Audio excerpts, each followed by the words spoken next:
This segment of the news has been brought to you by Sun Oil Limited. Welcome back. Police on Eleuthera are investigating an alleged suicide, according to reports. Harbor Island police were alerted to the incident around 5:30 p.m. on Tuesday. Police were notified that a 57-year-old Caucasian male was found hanging from a balcony at a home in the Narrows on the northern end of Harbor Island with a rope around his neck. The native of Greece was pronounced dead by the local doctor. Investigations are ongoing. Following the school stabbing on Abaco that left a 17-year-old male student needing medical attention and another in police custody, it raises many concerns about proper police presence on school campuses, especially on the Family Islands. Reports indicate that around 10 a.m. on Tuesday, while on the school's playing field, the victim was approached and subsequently stabbed by another 17-year-old male student who was armed with a pocket knife. The victim was immediately transported to the local clinic where he was treated and discharged. The juvenile suspect was taken into custody and is assisting police with their investigation. Minister of Education Glenys Hannah Martin confirming to reporters outside the House of Assembly today that in fact there was no police at that particular school. However, she says that will be rectified. A continuing issue in the country, and it's spilling over into the school campuses. We've put police officers, specialized trained officers on the campuses. Now, I was advised yesterday there is not one on that particular campus, and so I've asked them to review that and revisit that. But these police officers do more than just police the campus.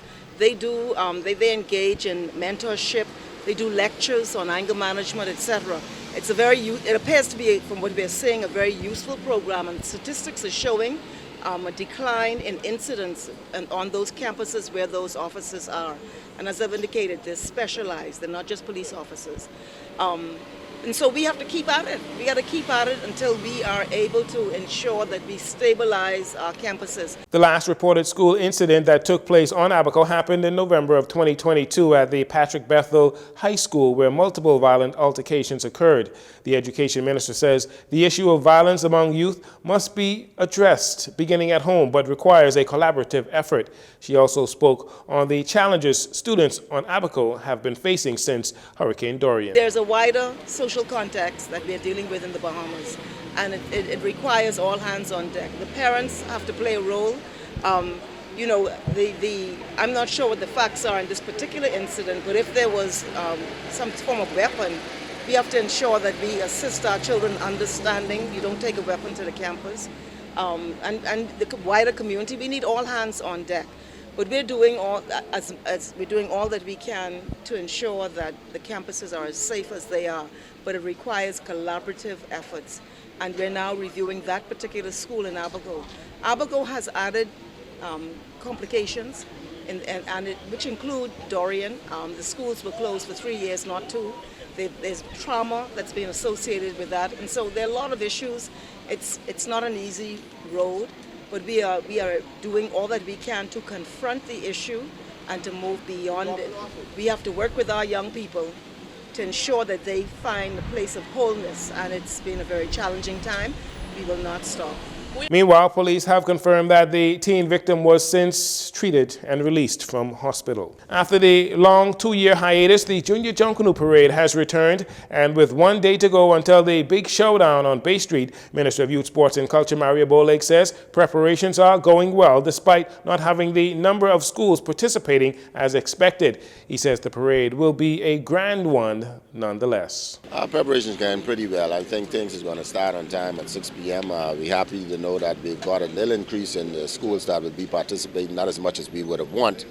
But again, we know after the 2 years hiatus, some of the principals are more focused on the kids getting back in the classroom, so we understand that. The Junior Junkanoo Parade is scheduled to kick off Thursday evening at 6:30 p.m. on Bay Street and will feature a number of schools from the capital displaying various themes. Minister Bolake says the goal is to grow bigger and better for next year. There's supposed to be, I think, in a total about 12 to 13 schools. But we're going to move forward, and we hope that we have a wonderful parade, and then next year we'll continue to increase it for what we want it to be. If you would like to purchase a ticket for the parade, they are on sale at the ministry's headquarters in the Ivy Dumont building on University Drive Ticket sales begin at $5.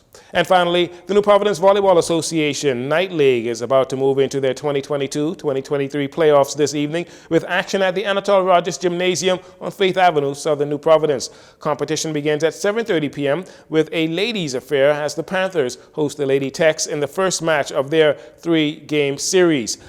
High-flying men's action tips off at 9 p.m. with the hard-hitting Defenders taking on the Technicians in the first match of their series. Play continues on Friday. Well, actually, play continues next week, Tuesday, as they've informed me that they will take a break for the Super Bowl.